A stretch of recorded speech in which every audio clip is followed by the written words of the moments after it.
मित्र नमस्ते. मी तुमचा मित्र दत्ता कांबळे.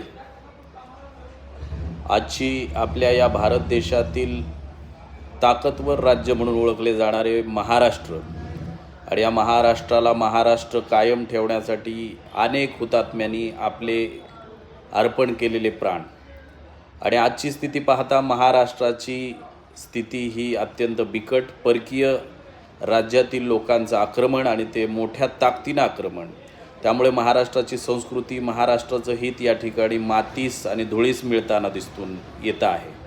त्यामुळे या महाराष्ट्राचं अस्तित्व कायम राहिलं पाहिजे. या मराठी मुलकामध्ये मराठी माणसाचं अस्तित्व असलं पाहिजे आणि प्रत्येक ज्या त्या राज्यामध्ये ज्या त्या संस्कृतीत आणि मातीत जन्माला आलेल्या तिथल्या मूल निवासी माणसाचं अस्तित्व असलं पाहिजे.